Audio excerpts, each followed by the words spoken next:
আমার বন্ধু আবুল আমাদের প্রধান উপদেষ্টা নোবেল বিজয়ী ডক্টর ইউনূসের চেয়েও অনেক বেশি বুদ্ধিমান এবং মানুষ ভালো। ঘটনা সত্য। কারণ আমাদের ডক্টর ইউনূস তার একটা 3-0 থিওরি দিয়েছিলেন পুরো পৃথিবীকে বদলে দেওয়ার জন্য। মানে এই 3-0 থিওরিটা যদি অ্যাপ্লাই করা হয় তাহলে তার ধারণা যে পৃথিবী বদলে যাবে। আর এইদিকে আমার বন্ধু আবুল করছে কি 4-0 থিওরি দিছে। 4-0 থিওরি দিছে। এই থিওরিতে হচ্ছে পৃথিবী না মানে বাংলাদেশ বদলে যাবে। আমার বন্ধু আবুলের আমাদের প্রধান উপদেষ্টার চেয়ে একটা জিরো বেশি। আগে বলছিলাম আমার বন্ধু আবুল আমাদের প্রধান উপদেষ্টার চেয়ে অনেক বেশি বুদ্ধিমান এবং মানুষ ভালো।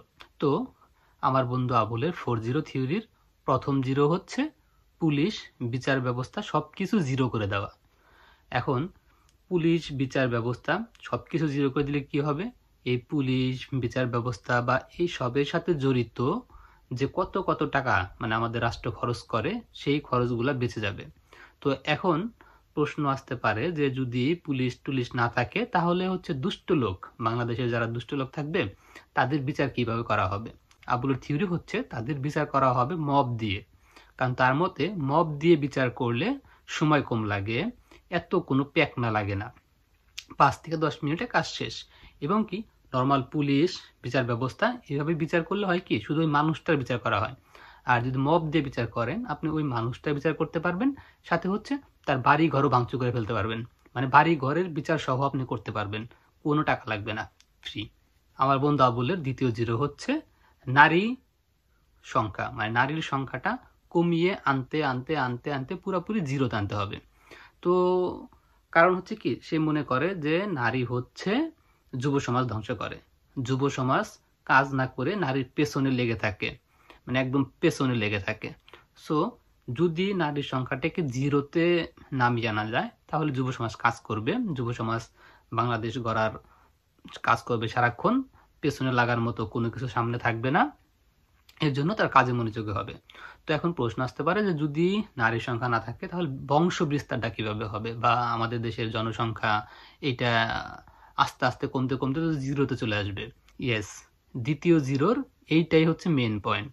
জনসংখ্যা কমতে কমতে কমতে কমতে জিরোতে চলে আসবে। যদি জনসংখ্যা না থাকে তাহলে তো কোনো সমস্যাও থাকবে না, শূন্য জনসংখ্যা শূন্য সমস্যা। আমার বন্ধু আবুলের তৃতীয় জিরো হচ্ছে মুক্তিযুদ্ধ। মুক্তিযুদ্ধ বা মুক্তিযুদ্ধের ইতিহাস এইটাকে আপনার পুরোপুরি জিরো করে ফেলতে হবে। কারণ বাংলাদেশ যদি একটা বন হয়, এই বনে এখন বর্তমানে দুইটা ভাগ, একটা হচ্ছে 71 আর একটা হচ্ছে 24। আর এদিকে আমরা জানি যে এক বনে দুই ভাগ থাকতে পারে না। সো 24-71 পাশাপাশি থাকতে পারবে না। তো যদি না থাকতে পারে সেক্ষেত্রে কি হবে? আমরা 71 কেন জিরো করে ফেলবো? কারণ 24 হচ্ছে জোয়ান বাঘ আর 71 হচ্ছে বুড়ো বাঘ, বুড়ো বাঘের দরকার নাই। এর জন্য আমরা মেন হচ্ছে আমার বন্ধু আবুল চায় মুক্তিযুদ্ধ বা মুক্তিযুদ্ধের ইতিহাস পুরোপুরি জিরো করে ফেলা। বন্ধু আবুলের চতুর্থ জিরো হচ্ছে শিক্ষা, শিক্ষা ব্যবস্থাটাকে জিরো করে ফেলা। শিক্ষা ব্যবস্থা এখন বর্তমানে কি আছে? আমাদের স্কুল কলেজ ইউনিভার্সিটি সবকিছু আছে, কিন্তু কোনো গবেষণা নাই, কোনো ভালো কোনো কিছু আবিষ্কার নাই, আবিষ্কারে কোনো প্রচেষ্টাও নাই, মানে কিচ্ছু নাই। ওখানে কি হচ্ছে?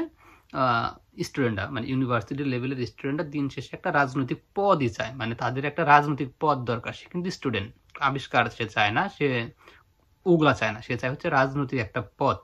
সো রাজনৈতিক একটা পদের জন্য এত কিছু দরকার নাই, সে ছোটবেলা থেকে রাজনীতি করবে, আমার ভাই তোমার ভাই, এগুলো স্লোগান দিবে। স্লোগান দিতে দিতে সে একদিন রাজনীতিবিদ হয়ে উঠবে। শিক্ষা ব্যবস্থা জিরো করে ফেলে রাজনীতিতে মনোযোগ দিব। আমার বন্ধু আবুল মনে করে যদি আমরা পড়ালেখার মতো একটা ব্যাপারে টাইম নষ্ট না করে সবাই রাজনীতিবিদ হওয়া ট্রাই করি বা সবাই রাজনীতিবিদ হয়ে যাই, তাহলে হবে কি আমাদের দেশটা একদিন আগাতে আগাতে আগাতে আগাতে আগাতে আগাতে আগাতে আগাতে একদম মহাকাশে চলে যাবে। ধন্যবাদ।